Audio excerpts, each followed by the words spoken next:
Welcome student, स्वागत है फिर से एक बार आपका समर्थक या रैपिड रिवीजन क्लास में। आज जो चैप्टर हम लोग देखने जा रहे हैं वो है बायोटेक्नोलॉजी 2, मतलब एप्लीकेशन ऑफ बायोटेक्नोलॉजी। ठीक है, ओके।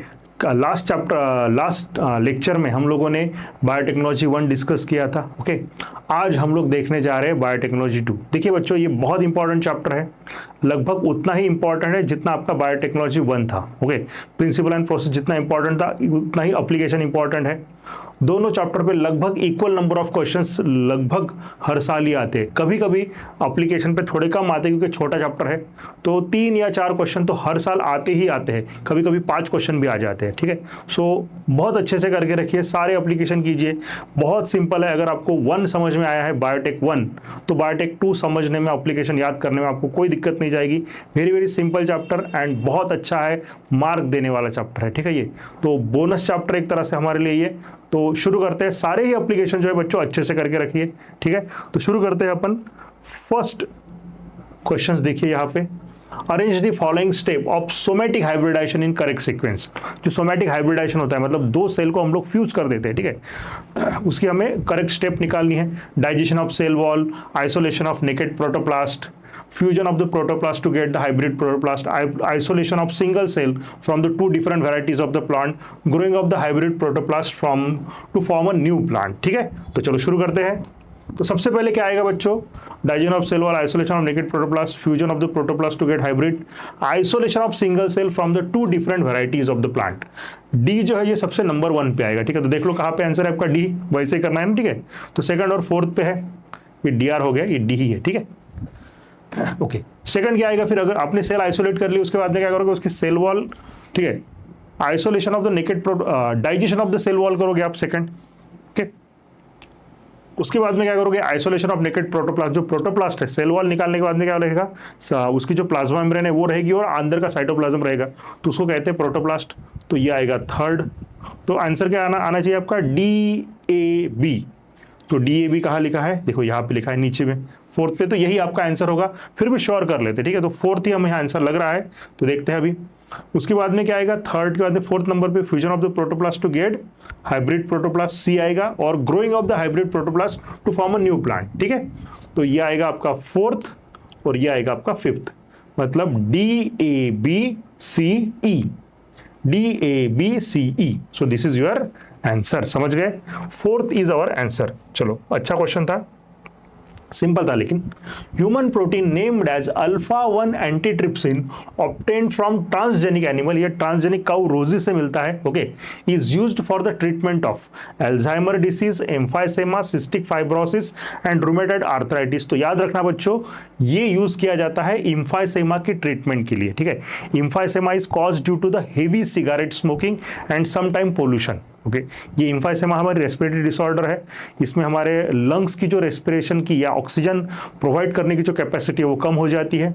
ये मोस्टली सिगरेट स्मोकर जो है, चेन स्मोकर, उनमें पाया जाता है। ओके, ये लोग बहुत जल्दी थक जाते हैं, हाफने लगते हैं, थोड़ा भी मेहनत करते हैं तो उन्हें एम्फाइसेमा होता है। उनकी ट्रीटमेंट के लिए हम लोग ये अल्फा-1 एंटीट्रिप्सिन नाम का प्रोटीन यूज करते हैं। और ये प्रोटीन हमें किससे मिलता है? ओके, तो ये हमें ट्रांसजेनिक एनिमल से मिलता है। ठीक है, चलो आगे देखते हैं। Streptokinase, statin, lipase, cyclosporin. ठीक है, इम्यूनोसप्रेसिव एजेंट, इनके शायद फंक्शन दिए हैं, रिमूवल ऑफ द क्लॉट वगैरह वगैरह, है ना। तो सामने आपको कंपाउंड दिए हैं और उनके फंक्शन दिए। स्ट्रेप्टोकाइनेज क्या है? इम्यूनोसप्रेसिव एजेंट है क्या? नहीं। Removal of the clot from the blood vessel, हाँ ये है। ओके, आगे भी पढ़ लेते हैं। Blood cholesterol lowering agent, cholesterol lowering. ठीक है, तो ये L अलग है और ये अलग है। ठीक है, cholesterol lowering agent. Detergent formulation नहीं, तो स्ट्रेप्टोकाइनेज को मैं क्या लगाऊंगा? Removal of clots from the blood vessel. तो ये ब्लड क्लॉट डिसॉल्व करने वाला एंजाइम है streptokinase. Statins, lipid lowering agents. Okay, तो ये ब्लड कोलेस्ट्रॉल, मतलब जो लिपिड है ब्लड का, उनको लोअर करते हैं। भूल के सिर्फ लाइपेज मत लगा देना। ठीक है बच्चों, वहां पे स्टैटिन्स जो है, ये स्टैटिन्स नाम के जो ड्रग्स है, ये क्या करते हैं? ब्लड कोलेस्ट्रॉल लेवल, मतलब ब्लड का जो लिपिड लेवल है, ठीक है, बैड जो फैट होता है अपनी बॉडी का, ब्लड का, उसको निकालने के काम में आते हैं। लाइपेजेस क्या करते हैं? ये डिटर्जेंट फॉर्मुलेशन में, ठीक है, उसमें यूज किए जाते हैं ताकि कपड़ों के जो दाग है, ठीक है, ऑयली जो ग्रीजी दाग्स है वो अच्छे से निकल सके। ठीक है, इसलिए लाइपेज यूज करते हैं। साइक्लोस्पोरिन ये इम्यूनोसप्रेसेंट ड्रग है। ओके, तो इस तरह से आप लोग मैच द पेयर अब लगा लीजिए वहां पे नीचे। नेक्स्ट देखते हैं, toxin protein isolated from bacillus thuringiensis coded by which of the following genes would control cotton bollworm and corn borer respectively. Okay, ध्यान दीजिए। Okay, cotton borer sorry cotton bollworm के लिए कौन सा है, ठीक है, cry, okay, cry 1AC and cry 2AB ये है बच्चों, ठीक है। और कॉर्न बोरर के लिए कौन सा रिस्पॉन्सिबल है, क्राई 2 आई थिंक, हाँ, cry 1AB, okay, no 2AB नहीं 1AB, ठीक है। हाँ, तो 1AB ये रिस्पॉन्सिबल है आपके कॉर्न बोरर के लिए, ठीक है। तो अपने को क्या पूछा है, कॉटन बॉलवर्म और कॉर्न बोरर दोनों का पूछा हुआ है, ठीक है। तो क्राई 1AC क्राई 1AB ये आ सकता है आपका, हाँ ये आएगा क्या, ठीक है। ध्यान दीजिए, क्राई 1AB आपको क्या चाहिए, एक चाहिए कॉटन बॉलवर्म का और एक चाहिए कॉर्न बोरर का। कॉटन बॉलवर्म के 2 है, ओके, और कॉर्न बोरर जो है, कॉर्न होता है ना मक्का, उसके ये है, एक ही है। तो हमें ये दोनों ढूंढने हैं, ओके। सो क्राई 1AC क्राई 1AB ये तो हमें पहले इसमें दिख रहा है, ठीक है, फिर भी आके सब पढ़ लेते, ठीक है। क्राई 2 है ये, ठीक है, ये 1L नहीं है, ये 2AB है, तो 2AB इसका होता है, ठीक है। क्राई 1AC ये उसी का हो गया, तो ये तो दोनों की किसके हो गए, कॉटन बॉलवर्म के हो गए। क्राई 1AC क्राई 3AB ये नहीं पता अपने को क्या है, ठीक है। क्राई 1AC क्राई 2AB ये दोनों भी किसके हो गए हैं, आपके कॉटन बॉलवर्म के हो गए, ठीक है। आंसर क्या आएगा बच्चों, ए ही आएगा, ठीक है। थोड़ा याद रखने वाला टॉपिक है, ये एनसीईआरटी में दिया हुआ है, जहां पे वो डायग्राम दी हुई है ना उन्होंने, ठीक है, बैसिलस thuringiensis के लिए, मतलब बीटी कॉटन की, जहां पे लिखा हुआ है बीटी कॉटन का, उसमें ये टॉपिक दिया हुआ है। तो कौन सा वाला कॉटन बॉलवर्म का है जीन, क्राइजीन, और कौन सा वाला क्राइजीन कॉल बोरर का है, वो थोड़ा सा याद कर लीजिए, ठीक है। ये कभी कभी पूछते हैं, यहाँ पे आया हुआ है क्वेश्चन, देखिए इसी साल का क्वेश्चन है ये। Okay, the capacity to generate the whole plant from any cell of the plant is called as totipotency, ठीक है। तो मुझे ज्यादा पढ़ना भी जरूरत नहीं इसमें, ठीक है। जो इसको कहते हैं टोटीपोटेंसी। अगर आप एक सेल से जो प्लांट बना लेते हो पूरा, ठीक है, टिश्यू कल्चर वगैरह में, उसे कहते हैं टोटीपोटेंसी। ये टर्म याद रखना है। स्टेटमेंट बेस्ड क्वेश्चन आ गया है। Statement 1, Bt toxin are insect group specific coded by the gene cry 1AC, सही है, बराबर है ये statement, okay. Bt toxin exist as inactive prototoxin in Bacillus thuringiensis, बराबर है। However after injection by the insect the inactive prototoxin get converted to active form due to acidic pH of the insect gut. पहला वाला जो part है ना बच्चों, यहां तक फुल स्टॉप तक ये सही है, लेकिन जो दूसरा उन्होंने लिखा है कि वो इनएक्टिव है, लेकिन एक्टिव कैसे हो जाता है वो गलत लिखा है। देखिए, इनएक्टिव है वो गट में जाके एक्टिव हो जाता है, गट में जाके एक्टिव हो जाता है, बट क्यों होता है, because the gut of the insect is basic not acidic, okay. तो ये जो वर्ड लिखा है ना इन्होंने एसिडिक पीएच, ये गलत लिखा है, बेसिक पीएच चाहिए था। तो स्टेटमेंट 2 क्या हो गया बच्चों, हम लोग रॉन्ग लेंगे इसको। तो statement 1 is true and statement 2 is wrong, okay. तो statement 1 is true but statement 2 is false, ये आएगा आपका आंसर, ठीक है। आगे बढ़ते हैं, नेक्स्ट क्वेश्चन देखेंगे।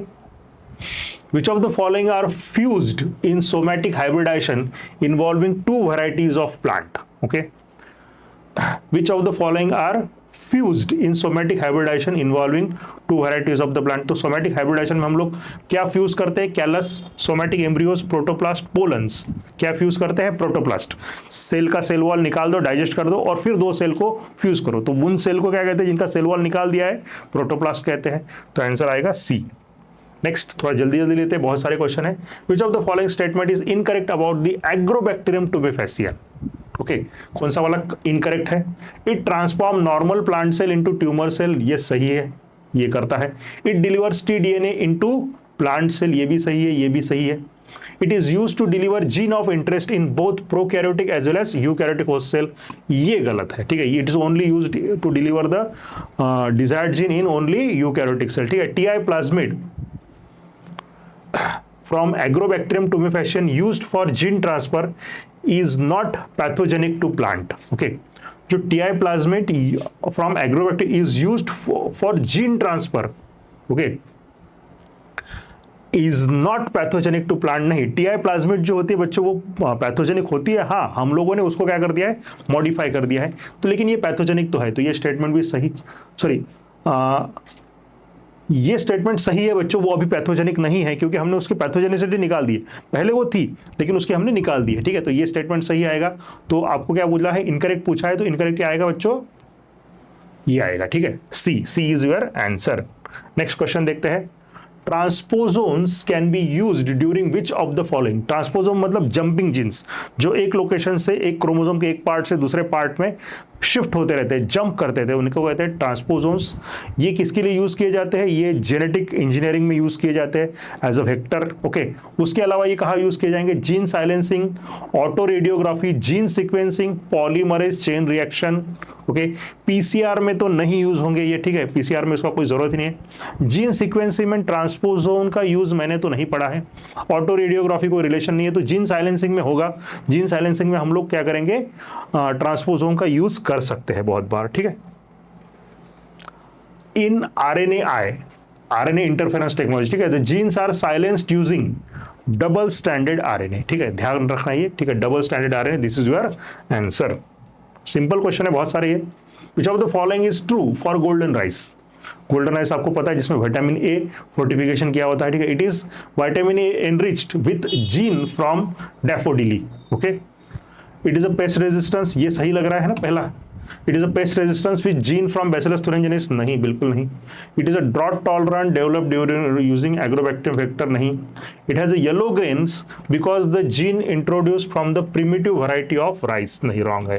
तो आंसर क्या आएगा बच्चों, ये आएगा, ठीक है। तो ये विटामिन ए सप्लीमेंट है, देखिए राइस में विटामिन ए नहीं होता है, लेकिन golden rice is that variety which also produces vitamin A.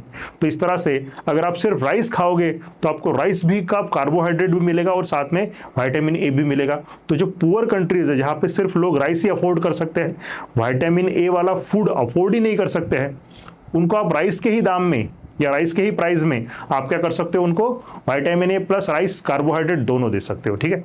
तो ये बहुत ही अच्छा क्रॉप है, पर्टिकुलरली पुअर कंट्रीज, पुअर लोगों के लिए बहुत अच्छा है। What trigger activation of prototoxin to active BT toxin of bacillus thuringiensis bollworm, body temperature नहीं, मतलब वो जो प्रोटोटॉक्सिन है, इनएक्टिव टॉक्सिन, वो एक्टिवेट कैसे हो जाता है, ठीक है। बॉडी टेम्परेचर नहीं, moist surface of mid gut नहीं, alkaline pH of gut, acidic pH of stomach, answer क्या आएगा, alkaline pH of gut, okay. Alkaline pH में एक्टिवेट हो जाता है, इसीलिए देखिए ध्यान दीजिए, बैसिलस thuringiensis के हमने कॉर्न बनाया है, कॉटन बनाया है, ओके। ये कॉटन या कॉर्न हम खाते हैं, कॉटन वगैरह जो प्लांट है वो अगर किसी जानवर ने भी खा लिया, ठीक है, तो उनको कुछ नहीं होगा, क्यों नहीं होगा, क्योंकि उस प्लांट में भले ही क्या है, टॉक्सिन है, लेकिन हमारी जो गट है वो क्या होती है बच्चों, एसिडिक होती है, ठीक है। तो अगर हमने बीटी टॉक्सिन खा लिया तो क्या होगा, मान लो कॉर्न है तो उसमें बीटी टॉक्सिन है ना, जेनेटिकली मॉडिफाइड कॉर्न है, वो बीटी कॉर्न अगर हमने खा लिया तो क्या होगा, वो टॉक्सिन हमारी बॉडी में जाएगा, लेकिन हमारी एसिडिक पीएच में वो क्या हो जाएगा बच्चों, डिस्ट्रॉय हो जाएगा, ठीक है, एक्टिवेट नहीं होगा, it will be digested, okay. लेकिन अल्कलाइन पीएच में क्या होगा, वो प्रोटोटॉक्सिन डिसॉल्व हो जाएंगे और एक्टिवेट हो जाएंगे, और वो क्या करेंगे, उसकी गट को डैमेज करने लगेंगे, ठीक है। इसकी वजह से वो इंसेक्ट क्या होगा, किल हो जाएगा। इंसेक्ट की गट में और हमारी गट में यही डिफरेंस है, हमारी गट में सबसे पहले क्या होता है, एसिडिक होता है, बाद में अल्कलाइन एनवायरनमेंट होता है, तो एसिडिक एनवायरनमेंट वो मर ही जाएगा। लेकिन इंसेक्ट की गट में क्या होता है, सबसे पहले अल्कलाइन एनवायरनमेंट आता है, और अल्कलाइन एनवायरनमेंट वो एक्टिवेट हो जाएगा और इंसेक्ट मारा जाएगा। Next, which part of the tobacco plant is infected by meloidogyne incognita, okay, that is the roots, ये रूट को इन्फेक्ट करता है, तो आंसर आएगा आपका D, root. Select incorrect statement regarding chemical structure of insulin, insulin का chemical structure, insulin भी के ऊपर भी काफी क्वेश्चन आते हैं, देखो, C peptide is not present in mature insulin molecule, yes, केवल ए ही और बी ही रहते हैं, सी पेप्टाइड निकाल दिए जाते हैं मैच्योर में से। Polypeptide chain A and B are linked by disulphide bridge, ये भी सही है, ओके, दोनों स्टेटमेंट सही है, हमें इनकरेक्ट ही ढूंढना है। Mature insulin molecule consist of 3 polypeptide chain ABC, पूरी तरह से रॉन्ग हो गया है, 2 ही होते हैं। Insulin is synthesised as a pro hormone which contain extra stretch of C peptide, ये भी सही है, तो आंसर क्या आएगा बच्चों आपका C. Next question, match the pair, gene therapy, RNA interference, ELISA, gel electrophoresis. Okay, separation of DNA fragment, diagnostic test for AIDS, cellular defense, allow correction of a gene defect। Gene therapy क्या करती है? Separation of DNA, diagnostic test for AIDS, cellular defence, allow correction of gene defect. ठीक है, तो ए का direct last वाला आएगा fourth. Okay, RNA interference ये क्या है बच्चों? ये separation of DNA fragment, diagnostic test नहीं, सेलुलर डिफेंस है ये, तो आरएनए इंटरफेरेंस क्या आएगा? सेलुलर डिफेंस आएगा। ठीक है, ELISA diagnostic test for AIDS आएगा ये, और gel electrophoresis separation of DNA fragments. ठीक है, बहुत सिंपल क्वेश्चन था। Which one of the following technique does not serve the purpose of early diagnostic of disease for its early treatment? कौन सी वाली हम लोग अर्ली डायग्नोसिस के लिए यूज नहीं कर सकते? ठीक है, recombinant DNA technology, yes, rDNA technology is used for early diagnostic and detection. Serum and urine analysis, ये जो है ये तो ओल्ड टेक्निक है। ओके, इसमें सीरम और यूरिन एनालिसिस में हमें तभी दिखेगा जब डिसीज काफी ज्यादा हद तक प्रोग्रेस हो चुका होगा, सिम्टम उसमें डेवलप होने लगेंगे। ठीक है, तभी हम लोग सीरम और यूरिन एनालिसिस से पता कर सकते हैं, तो ये अर्ली डायग्नोसिस के काम में नहीं आ सकता है। ठीक है, लेकिन आगे वाली भी देख लेते हैं। PCR, yes, PCR is commonly used for the early diagnosis. Enzyme linked immunosorbent, ELISA technique भी यूज की जाती है। तो ये जो टेक्निक है बच्चों, सीरम और यूरिन एनालिसिस, ओल्ड टेक्निक, ये हम लोग अर्ली डायग्नोसिस में यूज नहीं कर सकते हैं। Gene therapy of adenosine deaminase ADA deficiency, the patient requires periodic infusion of genetically engineered lymphocytes because gene isolated from the bone marrow cells producing ADA is introduced into the cell at an embryonic stage. Lymphocytes from the patient's bloods are growing in culture outside the body. Genetically engineering lymphocytes are not immortal cells. Retroviral factor is introduced into these lymphocytes. देखिए, ध्यान दीजिए, जो हम क्या करते हैं, ADA deficiency की treatment gene therapy से कैसे करते हैं? मान लीजिए फॉर एग्जांपल मुझे एडीए डिफिशियंसी है, तो क्या करेंगे, मेरी जो लिम्फोसाइट्स है ब्लड में की, उन्हें निकाला जाएगा एंड देन उनमें से कुछ या एक सेल में क्या करेंगे हम लोग, जीन रिप्लेसमेंट थेरेपी करेंगे, क्योंकि मेरे पास में एडीए जीन क्या है, फॉल्टी है। उस फॉल्टी जीन की जगह पे आप लोग नया जीन लगा देंगे, या फॉल्टी जीन को रहने देंगे, हम लोग नया जीन उसमें डाल देंगे। फॉल्टी जीन तो वैसे ही कुछ काम नहीं करता है, जब नया जीन डालेंगे तो वो काम करने लगेगा। तो वो जिस सेल में मैंने सेल में जो मॉडिफिकेशन किया है, वो सेल क्या करेगी, नॉर्मल एडीए बनाने लगेगी। ओके, तो उस सेल में एडीए की डिफिशियंसी नहीं होगी। अब हम लोग क्या करेंगे, उस सेल का कल्चर करेंगे। ओके, उसकी कई सारी सेल बनाएंगे और फिर उनमें से कुछ सेल जो है वो मेरी बॉडी में डाल दी जाएगी। ध्यान दीजिए अब, ठीक है। अब इससे क्या होगा, मेरी बॉडी में जो नॉर्मल लिम्फोसाइट्स है वो तो एडीए बना नहीं रही है, एडिनोसिन डीअमाइनेज एंजाइम नहीं बना रही है।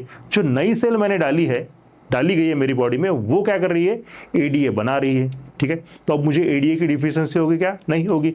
लेकिन जो बाहर से डाली गई सेल है वो कोई इमॉर्टल सेल थोड़ी ना है, मतलब वो परमानेंट सेल थोड़ी ना है कि वो कभी नहीं मरेगी। ऑब्वियसली हर सेल का लाइफ स्पैन होता है। जो आपने बाहर से डाली हुई लिम्फोसाइट्स है, लिम्फोसाइट जो वो खुद मल्टीप्लाई नहीं होती है ब्लड में, ओके, वो बोन मैरो में बनती है, तो वो मल्टीप्लाई नहीं होगी। उनकी जब लाइफ खत्म हो जाएगी तो वो सेल मर जाएगी और फिर से मुझे क्या होगी, एडीए डिफिशियंसी होगी। तो अगर एडीए डिफिशियंसी मुझे नहीं होनी चाहिए हमेशा ही, तो मुझे क्या करना पड़ेगा, एक तो एम्ब्रियोनिक स्टेज में ही मेरी ट्रीटमेंट होनी चाहिए थी, लेकिन मैं तो बड़ा हो चुका हूँ, अब तो एम्ब्रियोनिक स्टेज में वापस नहीं जा सकता हूँ ना। तो क्या करना पड़ेगा फिर, अब मेरे पास में एक ही चांस है, वो जो कल्चर मीडिया में बना के रखा था ना, तो उसमें से थोड़ा थोड़ा हर टाइम के बाद में मुझे इंजेक्ट करना है। ओके, तो ये मुझे करते रहना पड़ेगा लाइफ लॉन्ग। लेकिन इससे ये फायदा होगा कि मुझे कोई रिएक्शन वगैरह नहीं होगी, वो मेरी ही सेल है, तो मुझे कोई टॉक्सिसिटी या कोई प्रॉब्लम नहीं है, ग्राफ्ट रिजेक्शन वगैरह का प्रॉब्लम नहीं आएगा। दूसरा, वो उससे क्या होगा, मेरी एडीए डिफिशियंसी दूर होती रहेगी। ठीक है, लेकिन मुझे टाइम टू टाइम लेना है, वो 6 महीने 7 महीने के बाद में एक बार, या कभी कभी 1 साल के बाद में भी मुझे वो इन्फ्यूजन लेना पड़ता है। ठीक है, because my lymphocytes are not immortal, ये रीजन है उसका। ठीक है, तो gene isolated from the bone marrow cell producing ADA is introduced in the cell, ये उसका रीजन नहीं है कि मुझे पीरियोडिकली क्यों लेना है। इसका रीजन क्या होना चाहिए, एम्ब्रियोनिक स्टेज में अगर लोगे तो पीरियोडिकली तो लेना ही नहीं पड़ेगा। ठीक है, lymphocytes from the patient blood are grown in culture outside the body, ये भी रीजन नहीं है उसका। Genetically engineered lymphocytes are not immortal cells, yes this is the reason. Retroviral vector introduced, ये भी रीजन नहीं है। ठीक है, तो आंसर क्या आएगा बच्चों, यही आएगा, क्योंकि वो सेल इमॉर्टल नहीं है ना, तो इसलिए मुझे बार बार उसको लेना पड़ता है। ठीक है, कुछ टाइम पीरियड के बाद में लेना ही पड़ेगा मुझे। ठीक है, लेकिन डिसीज से ये अच्छा है। ठीक है, भले ये बार बार लेना है हमें थोड़ा लगता है, लेकिन ये डिसीज होने से, मतलब एडीए डिफिशियंसी होने से तो ये बहुत अच्छा है। statement related to human insulin are given below. Which statement is are correct about the genetically engineered insulin? तो हमें correct statement identify करने हैं. Pro hormone insulin contain extra stage of C peptide. Okay, ये बराबर है. A peptide and B peptide chain of insulin were produced separately in E. coli, extracted and combined by creating disulfide bond between them. ये statement बिल्कुल सही है. Insulin used for targeting diabetes was extracted from cattle and pigs. Okay, ये भी statement सही है, लेकिन ये चल क्या रहा है? ठीक है, एक मिनट रुकिए, ठीक है. Statement related to human insulin are given below. Which statement is are correct about genetically engineered? ठीक है, हमें तो जेनेटिकली इंजीनियर्ड इंसुलिन के लिए जो स्टेटमेंट करेक्ट है वही ढूंढने हैं. ठीक है, तो ये जो सी पे pro hormone insulin contain extra stage of C peptide, ये नॉर्मल इंसुलिन के बारे में है. जेनेटिक इंजीनियर्ड इंसुलिन के बारे में ये स्टेटमेंट नहीं है. ओके, ये जो सेकंड स्टेटमेंट था ए पेप्टाइड बी पेप्टाइड वाला, ये जेनेटिक इंजीनियर्ड इंसुलिन के लिए था. Insulin use for treating diabetes was extracted from cattles, ये जेनेटिकली इंजीनियर्ड इंसुलिन के बारे में स्टेटमेंट नहीं है. Pro hormone insulin needs to be processed for converting into a matured and functional hormone, ये भी जो है वो जेनेटिकली इंजीनियर्ड इंसुलिन के लिए नहीं है, क्योंकि जेनेटिकली इंजीनियर्ड इंसुलिन जो होती है, जो बनती है, ठीक है, वो प्रो हार्मोन इंसुलिन नहीं बनती है, वो डायरेक्टली एक्टिव इंसुलिन बनती है. ठीक है, क्योंकि हम लोग ए पेप्टाइड और बी पेप्टाइड को सेपरेटली बनाते हैं, फिर उनको कंबाइन करते हैं और उनको बॉन्डिंग बना के उनको जोड़ देते हैं और हमारी इंसुलिन रेडी हो जाती है. हम ए और बी चेन बनाते हैं, सी चेन हमारी कभी बनती ही नहीं लेबोरेटरी में.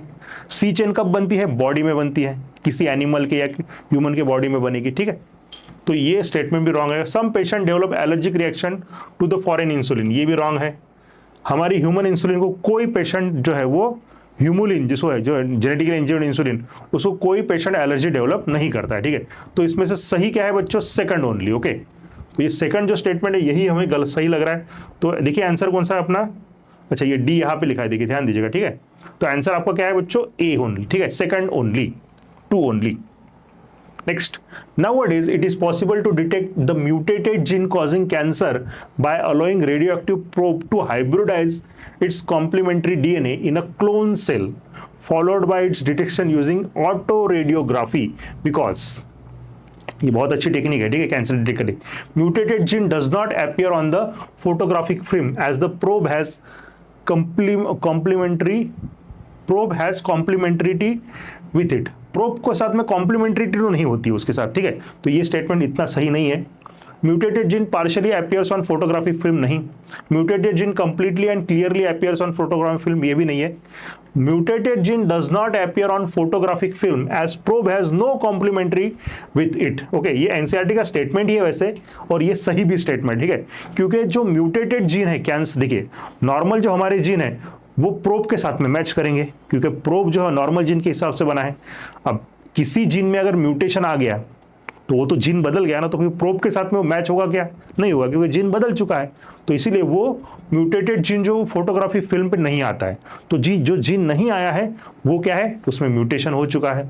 अगर म्यूटेशन हुआ है तो फिर कैंसर हो सकता है. तो इस तरह से हम लोग क्या करते हैं? अर्ली डिटेक्शन ऑफ कैंसर कर सकते हैं by this technique, autoradiography से. ठीक है, बहुत अच्छी टेक्निक है ये. Adenosine deaminase deficiency result in Addison's disease, dysfunction of immune system, Parkinson's disease, digestive. ठीक है, डिसफंक्शन ऑफ इम्यून सिस्टम, हमारी इम्यून सिस्टम वीक हो जाती है उसकी वजह से, एडीए की वजह से. लिम्फोसाइट्स है ना वो, इसलिए. When gene targeting involving gene amplification is attempted in an individual tissue to treat disease, it is known as. ठीक है, देखिए ध्यान जी, gene targeting involving gene amplification, okay, is attempted in an individual tissue to treat disease. आपने क्या किया है? कोई डिसीज ट्रीट करने के लिए आपने जीन को एम्प्लीफाई किया है. एक जीन को टारगेट करके उसी जीन को आपने क्या किया है? एम्प्लीफाई किया है एक टिश्यू में का, ताकि आप किसी डिसीज को ट्रीट कर सके. तो उससे क्या कहोगे आप लोग? जीन थेरेपी कहोगे. ठीक है, तो देखो जीन थेरेपी क्या है, कहा है safety testing, biopiracy, gene therapy, yes, and molecular diagnosis. ठीक है, तो it is the gene therapy. Next, which of the following is not an application of PCR, polymerase chain reaction? Detection of gene mutation, molecular diagnosis, gene amplification, purification of isolated protein. PCR का काम ये नहीं है, purification of isolated protein, purification नहीं करता है वो. Detection of gene mutation करेगा पीसीआर, मॉलिक्यूलर डायग्नोसिस भी कर सकता है, जीन एम्प्लीफिकेशन भी कर सकता है। For effective treatment of disease, early diagnosis and understanding its pathophysiology is very important. Which of the following molecular diagnostic technique is very useful for the early detection? Hybridization technique, Western blotting, Southern blotting technique, ELISA technique. देखिए ध्यान दीजिए बच्चों, ये early diagnosis and undergoes है ना, उसमें ELISA बहुत common है, PCR, ELISA ये सब बहुत कॉमन है, ठीक है। तो आंसर आपका यहाँ पे क्या आएगा, ELISA आएगा। ELISA and PCR are very favourite for the early diagnostic and detection. With regard to insulin, choose the correct option. C peptide is, अब सिंपल इंसुलिन बोला है, ठीक है, जेनेटिकली रिकॉम्बिनेंट इंसुलिन नहीं है। C peptide is not present in mature insulin बराबर है।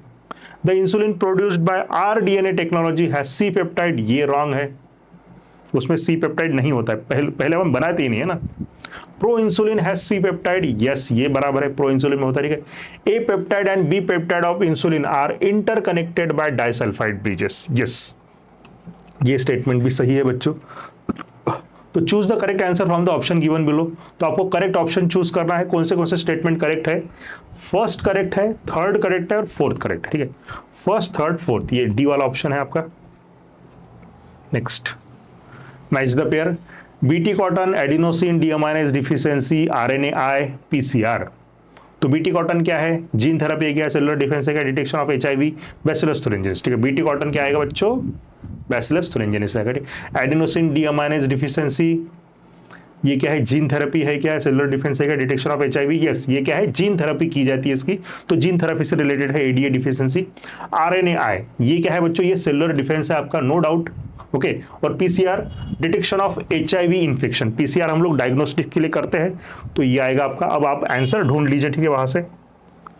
Next, which of the following statement is not correct. मैं थोड़ा स्पीड से ले रहा हूं ताकि कम टाइम में खत्म हो, बहुत सारे क्वेश्चन है, अभी भी 10 और क्वेश्चन बाकी है।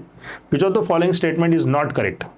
The pro insulin has an extra peptide C peptide called C peptide, बराबर है ये। देखिए इंसुलिन के ऊपर कितने सारे क्वेश्चन आए, ठीक है। Functional insulin has A and B chain link together by hydrogen bonds, wrong हो गया, डाइसल्फाइड बॉन्ड चाहिए। Genetically engineered insulin is produced in E. coli, ये बराबर है। In man insulin is synthesised as a pro insulin, ये भी बराबर है, ओके। तो कौन सा नॉट करेक्ट है आपका, बी इज योर आंसर। आगे बढ़ते हैं। The two polypeptide of human insulin are linked together by, बहुत सिंपल क्वेश्चन है, hydrogen bond, phosphorus diester bond, covalent bond, disulphide bond, disulphide bridge. Which kind of therapy was given in 1990 to a 4-year-old with ADA deficiency, adenosine deaminase deficiency? कौन सी therapy दी गई थी उसको, gene therapy, immunotherapy, radiotherapy, gene therapy, chemotherapy. क्या answer आएगा, gene therapy, ठीक है। Alpha 1 antitrypsin, cry 1 AB, cry 1 AC, ठीक है। तो एंजाइम रिप्लेसमेंट थेरेपी D1 2 3, अरे ये यहाँ पे एक मिसिंग दिख रहा है ना, है ना, यहाँ एक मिसिंग है, फोर्थ ऑप्शन। तो ये क्वेश्चन हमें बन पाएगा क्या, चलो देखते हैं थोड़ा सा, लेकिन मुझे लगता है कि आंसर शायद हम लोग नहीं निकाल पाएंगे क्योंकि एक मिसिंग है, फिर भी ट्राई करते हैं। यहाँ पे प्रिंट ही नहीं हुआ है, देखो कैसे हो गया है ना। अल्फा 1 एंटीट्रिप्सिन, ठीक है, ये अल्फा 1 एंटीट्रिप्सिन किसके ट्रीटमेंट के लिए आता है, इम्फाइसेमा, ओके। तो इम्फाइसेमा मतलब A का 3 आएगा, तो A3 देखो कहाँ पे लिखा है, B और C में है, A3 है ना। क्राई 1 AB और क्राई 1 AC, तो क्राई 1 AB जो कॉटन बॉल वर्म के साथ में नहीं लगा पाऊंगा मैं, क्राई 1 AC को लगाऊंगा, ठीक है। तो C का 1 आएगा, तो A3C1, सॉरी B का लगाया नहीं, देखो मैंने B का नहीं लगाया, ठीक है, क्योंकि ADA डिफिशियंसी क्राई 1 AB का कोई रिलेशन नहीं है, और क्राई 1 AC को कॉटन बॉल वर्म से लगा दिया मैंने, तो A का 3 और C का 1, तो ये आएगा इसमें, है ना। तो मुझे लगता है कि ये यही आंसर होगा, B का 4 आना चाहिए, ठीक है। तो यहाँ पे कुछ होता फोर्थ, ठीक है, देखते हैं अपन वो क्या है। एंजाइम रिप्लेसमेंट थेरेपी, ये ADA डिफिशियंसी में, ठीक है। तो D का क्या आएगा, 2 आएगा, तो यहाँ पे देखो C1 और D2 लिखा है, B4 लिखा है ना। तो आपका आंसर ये आएगा, यहाँ पे कुछ 4 नंबर का था, ये क्राई 1 AB जो है बच्चों, ये कॉर्न बोरर के लिए है, ठीक है। तो कॉर्न बोरर, ओके, तो कॉर्न बोरर जो है उसके लिए क्राई 1 AB आएगा, तो फोर्थ यहाँ पे लगाऊंगा मैं। यहाँ पे कुछ ऐसा कॉर्न बोरर ऐसा कुछ हो सकता है, होगा, ठीक है, तो उसके साथ ही वो पेयरिंग हो पाएगी। तो this will be your answer. चलो तो सी आपका आंसर है बच्चों, ठीक है। वहाँ पे प्रिंट नहीं हुआ था तो हमने फिर भी ट्राई किया, जम गया देखो अपने को। विच ऑफ द फॉलोइंग प्रोटेक्ट विच, हाँ ये टी नहीं है, ऑफ है, ठीक है, टॉफ नहीं है, ऑफ है। Which of the following protect nitrogenase inside the root nodule of the leguminous plant. Leguminous plant के अंदर जो होते हैं बच्चों वो क्या होते हैं, राइजोबियम होते हैं, नाइट्रोजन फिक्सिंग बैक्टीरिया। ओके, अभी नाइट्रोजन फिक्सिंग बैक्टीरिया जो होते हैं वो अनएरोबिक होते हैं, मतलब ये वैसे तो एरोबिक भी हो सकते हैं ये, लेकिन ये अनएरोबिक कंडीशन में ही नाइट्रोजन फिक्स कर पाएंगे। एयर में से नाइट्रोजन लेंगे, एयर में ऑक्सीजन भी है ना, तो जो एयर लेंगे वो तो उसमें नाइट्रोजन भी आएगा, ऑक्सीजन भी आएगा, लेकिन इनको नाइट्रोजन फिक्सेशन के लिए क्या चाहिए, अनारोबिक कंडीशन चाहिए। तो जब एयर आएगी तो आपको क्या करना पड़ेगा, उस एयर में से पहले ऑक्सीजन निकाल लेना पड़ेगा, और फिर जो विदाउट ऑक्सीजन वाली जो एयर है जिसमें सिर्फ ज़्यादा करके नाइट्रोजन ही है, वो उन बैक्टीरिया को देनी पड़ेगी। ओके, तो रूट नोडुल के अंदर हम लोग क्या करते हैं बच्चों, अनएरोबिक एनवायरनमेंट क्रिएट करते हैं, जैसे हम लोग करते हैं ना। देखिए आप लोगों ने देखा होगा कि बहुत बार वो सिलिका जेल की एक पाउच होता है, बहुत सारे प्रोडक्ट वगैरह में आता है, ठीक है। कोई चीज़ आप खरीदोगे ना, बॉटल वगैरह आपने कुछ खरीद लिया, बैग वगैरह खरीद ली, तो उसके अंदर क्या होते हो, पाउचेस रखे होते हैं, मॉइस्चर एब्जॉर्ब करने वाले होते हो, ठीक है। तो उस तरह से उसमें कोई ऑक्सीजन एब्जॉर्ब करने वाला होना चाहिए, और वो ऑक्सीजन एब्जॉर्ब करने वाला कौन है, ग्लूटामेट डिहाइड्रोजन नहीं, कैटालेज नहीं है, लेग हीमोग्लोबिन यस, ट्रांसअमाइनेज नहीं। तो आंसर क्या आएगा, सी आएगा। लेग हीमोग्लोबिन नाम की जो पिगमेंट होती है वो वहां पे प्रेजेंट होती है, लेगुमिनस हीमोग्लोबिन। लेग हीमोग्लोबिन मतलब लेग नहीं है अपना, ठीक है, पैर नहीं, लेग मतलब लेग्यूमिनस। तो वो हीमोग्लोबिन लेग्यूमिनस प्लांट में पाया जाता है, इसलिए उसको कहते हैं लेग हीमोग्लोबिन पिगमेंट। वो हमारे हीमोग्लोबिन से रिलेटेड ही रहती है, ठीक है, लेकिन काफ़ी अलग भी रहती है थोड़ी सी, लेकिन वही एक ही फैमिली के प्रोटीन है। तो ये भी क्या करता है, ये भी आयरन कंटेनिंग हीमोग्लोबिन है। ओके, तो ये क्या करता है, ऑक्सीजन को एब्जॉर्ब कर लेता है, ताकि जो राइजोबियम है, जो बैक्टीरिया है, उनको ऑक्सीजन ना मिले और वो अनएरोबिक कंडीशन में आपका नाइट्रोजन फिक्सेशन वो कर पाए, ठीक है। तो आंसर आएगा C, leghaemoglobin. Next, milk of transgenic cow was nutritionally more balanced product for human babies than natural cow milk because it contains, इसमें क्या होता है, ह्यूमन एंजाइम एडिनोसिन डीअमाइनेज नहीं, ये नहीं होता, रॉन्ग। ह्यूमन प्रोटीन अल्फा है, ठीक है, ये अल्फा दिखेगा, अल्फा 1 एंटीट्रिप्सिन ये नहीं है, ठीक है, सॉरी ये भी नहीं आएगा, ये तो एम्फाइसेमा में आता है। ह्यूमन अल्फा लैक्टोल्ब्यूमिन यस ये आएगा। Human insulin like growth factor ये भी नहीं आएगा। तो आंसर आएगा बच्चों आपका सी। जो रोजी काऊ है, ठीक है, वो क्या बनाती है, human alpha lactalbumin. The milk of Rosie cow, मतलब रोजी काऊ या उसके जैसी जो जेनेटिकली उसकी जो जनरेशन है, उन काउस का जो मिल्क है वो हमारे ह्यूमन बेबीज के लिए मोर बैलेंस्ड है than the normal cow. Okay, जैसे बहुत बार बेबीज को जो है मदर मिल्क के साथ साथ में बाहर का मिल्क भी देना पड़ता है। छोटे जो बेबीज होते हैं ना, दूध पीने वाले बच्चे, उनको माँ के दूध के साथ साथ में बाहर से भी दूध पिलाया जाता है। अब अगर हम लोग बाहर का दूध देंगे, ठीक है, तो किसका देंगे, गाय या भैंस का देंगे, ये पचने में बच्चों के लिए हेवी होता है।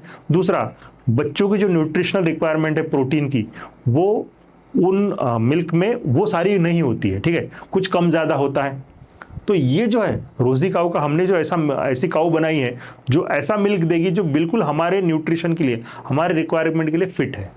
ओके, ध्यान दीजिए, ह्यूमन मदर अपने बेबी के लिए मिल्क बनाती है, उसी तरह से जो काऊ है वो हमारे लिए मिल्क नहीं बना रही है, वो उसके बेबी के लिए मिल्क बना रही है, ठीक है। So that milk is designed for fulfilling the requirement of her calf, उसके बच्चे की रिक्वायरमेंट फुलफिल करने के लिए बना है, हमारे बच्चों की रिक्वायरमेंट फुलफिल करने के लिए वो नहीं बना है। ओके, अब हमने क्या किया है, हमने इस काऊ को ऐसे मॉडिफाई किया है कि वो अब हमारे बच्चे की रिक्वायरमेंट जो है उसको फुलफिल करेगा। समझ गए, ठीक है। सो ह्यूमन अल्फा लैक्टोल्ब्यूमिन ये उसका आंसर आएगा। Exploration of molecular genetic and species level of diversity for novel product of economic importance is known as bio prospecting yes, bio piracy नहीं, बायो इंजीनियरिंग एनर्जेटिक्स नहीं, बायो रिमेडिएशन ये भी नहीं, ठीक है। आंसर क्या आएगा, बायो प्रोस्पेक्टिंग। प्रोस्पेक्ट मतलब उसका फायदा देखना है अपने को, ठीक है, कुछ फायदा मिलता है क्या। तो हम लोग क्या कर रहे हैं, मॉलिक्यूलर जेनेटिक या स्पीसीज लेवल की डाइवर्सिटी जो है उसको एक्सप्लोर कर रहे हैं, ताकि उसमें से कोई इकोनॉमिक फायदा निकाल सके, तो उसको कहेंगे bio prospecting. Next, exploitation of bioresources of nation by multinational companies without authorization from the concerned country is referred to as, इसे बायोपायरेसी कहते हैं बच्चों, बायोवार, बायोवेपन, बायोपायरेसी, बायोएथिक्स, क्या कहते हैं इसको, बायोपायरेसी कहते हैं। ओके, अमेरिकन कंपनी काफ़ी फेमस है बायोपायरेसी करने के लिए, अमेरिकन और यूरोपियन कंपनी, क्योंकि इन देशों के पास में क्या है बच्चों, जो रिसोर्सेस है वो बहुत कम है, इनके पास में रिच बायोलॉजिकल रिसोर्सेज नहीं है। हमारी कंट्री, हमारे जैसे जो वीक कंट्रीज है उनके पास में बहुत है, तो ये क्या करते हैं, हमारे साथ बायोपायरेसी करते हैं। Use of bio resources by multinational companies and organisation without authorisation from the concern country and its people. अच्छा, ये फिर से वही आ गया क्या क्वेश्चन, ये अलग है ना, ये अलग क्वेश्चन है लेकिन सेम है, आंसर वही आएगा। ठीक है, बायोपायरेसी, ठीक है, बायो एक्सप्लॉयटेशन नहीं आएगा, ये बायोपायरेसी आएगा। ठीक है, ये आंसर। अच्छा, इसका देखिए, ध्यान दीजिए थोड़ा सा, इसमें ऑप्शन एकदम सिंपल थे, फटाक से अपन को बायोपायरेसी मिल गया। ओके, लेकिन इसमें देखिए, इसमें सारे जो है bio infringement, bio exploitation, bio degradation, ये सब लिखा है। ठीक है, तो काफी कंफ्यूजन है, सिमिलर टाइप के वर्ड लग रहे हैं, बायो एक्सप्लॉयटेशन लग रहा है वही एक्सप्लॉयटेशन करना, लेकिन ये आंसर नहीं आएगा बच्चों, आंसर क्या आएगा, biopiracy, because this is the correct term for that, वो जो बिहेवियर है उन कंपनीज का, उसके लिए बायोपायरेसी यही टर्म है, अच्छे से याद रखना है। In India the organisation responsible for assessing the safety of introduced genetically modified organism, GM organism for public use is, okay, तो वो जेनेटिकली इंजीनियरिंग अप्रूवल कमेटी होती है, वो होती है, देखिए ध्यान दीजिए, Indian council of medical research, ICMR नहीं, ये नहीं है, wrong. Council of scientific and industrial research, CSIR, ये भी नहीं है। Genetic engineering and approval committee, yes, GEAC ये है। Research committee on genetic manipulation, ये भी नहीं है। ठीक है, तो आंसर आएगा बच्चों आपका सी, जेनेटिक इंजीनियरिंग अप्रूवल कमेटी, यही क्या करती है, अप्रूवल देती है, सेफ्टी वगैरह सब चेक करती है। लास्ट क्वेश्चन देखते हैं, a new variety of rice was patented by the foreign company दो सच varieties have been present in India for a long time. This is related to CO667, सरबती सोनारा, बासमती, लरमा रोजो। तो आंसर आएगा बासमती। देखिए, इंडिया में बासमती राइस जो है वो सैकड़ों क्या हजारों सालों से कल्टीवेट किया जा रहा है। ठीक है, टाइम इमेमोरियल। ठीक है, इवन वेदास में भी बासमती राइस के बारे में लिखा हुआ है। ओके, इस राइस को ये अमेरिकन जो कंपनी है राइस टेक नाम की, ठीक है, इसने क्या किया, इसने वहां की एक वैरायटी के साथ में क्रॉस किया। ओके, एक वहां की राइस जो है वो डॉर्फ रहते हैं, डॉर्फ वैरायटी कहते हैं उनको। ठीक है, उस डॉर्फ वैरायटी के साथ में क्रॉस किया, तो बासमती का एक डॉर्फ वैरायटी बनाया उन्होंने, जो कि कोई इनोवेशन नहीं था, एक सिंपल क्रॉसिंग था जो कोई भी कर सकता है, एक सिंपल ग्रेजुएशन या पोस्ट ग्रेजुएशन या पीएचडी का स्टूडेंट भी ये कर सकता है, इसमें कोई इनोवेशन नहीं था। और उन्होंने कह दिया कि हमने देखिए एक सेंटेड राइस डिस्कवर किया है। ओके, और उसका उन्होंने अमेरिका में पेटेंट भी कर दिया। राइट, ठीक है, तो ये होती है बायोपायरेसी। तो उन्होंने बायोपायरेसी की थी, इंडिया का रिसोर्स था उसको उन्होंने यूज किया, अपना बोल के पेटेंट कर दिया। राइट, ठीक है, अब इससे दिक्कत क्या होती थी बच्चों, देखो ध्यान दो कि हमारे जो फार्मर है जो बासमती राइस को दुनिया भर में बेच रहे हैं, ठीक है, और उससे पैसा कमा रहे हैं। Basmati rice is very costly. ठीक है, उसकी बहुत, बासमती की भी बहुत सारी वैरायटीज़ है, वो बहुत बहुत कॉस्टली होती है। इंडिया में हम लोग जो खाते हैं ना बासमती, वो तो समझ लो कि हल्की वाली वैरायटी है, जो बाहर एक्सपोर्ट की जाती है वो बहुत कॉस्टली होती है। ठीक है, इससे 5-6 टाइम कॉस्टली होती है। तो उनको वो बेच ही नहीं पाएंगे क्योंकि पेटेंट उनके पास में है, उनकी परमिशन के बगैर, उनको पैसे दिए बगैर हम लोग वो बेच नहीं पाएंगे। हमारा ही प्रॉपर्टी है, हमारा ही माल है, और हमें हुई बेचने के लिए, हम उगा रहे हैं उसको। ठीक है, हमें बेचने के लिए उनकी परमिशन लेनी पड़ेगी। ठीक है, क्योंकि उन्होंने पेटेंट बनवा लिया है, और पेटेंट कैसे बना लिया उन्होंने, चोरी करके बनाया है। ठीक है, तो ये होती है बायोपायरेसी। इंडिया वाले लोगों ने फिर उसके अगेंस्ट में आवाज़ उठाई। ओके, और बाद में वो पेटेंट कैंसिल हो गया। ठीक है, लेकिन हमें हमारी जो ये जो समृद्धि है एक तरह से, मतलब जो हमारे पास में जो रिसोर्सेज है उसके बारे में हमें सजग रहना चाहिए कि कोई हमारे रिसोर्सेज को चोरी ना करे। ठीक है, ओके, तो आज हम लोग इस क्वेश्चन पे स्टॉप करते हैं बच्चों। काफ़ी सिंपल चैप्टर है और बहुत सारे एमसीक्यू है इसके ऊपर, क्योंकि इसके ऊपर बहुत सारे एमसीक्यू पूछे गए हैं पीवाईक्यू। ओके, तो आप लोग सारे एमसीक्यू सॉल्व कीजिए, प्रैक्टिस कीजिए अच्छे से, और कुछ डाउट है तो पूछिएगा। ठीक है, तो आज हम लोग यहाँ पे स्टॉप करते हैं, मिलते हैं नेक्स्ट लेक्चर में नेक्स्ट चैप्टर के साथ में। ठीक है, तब तक के लिए thank you very much, all the best.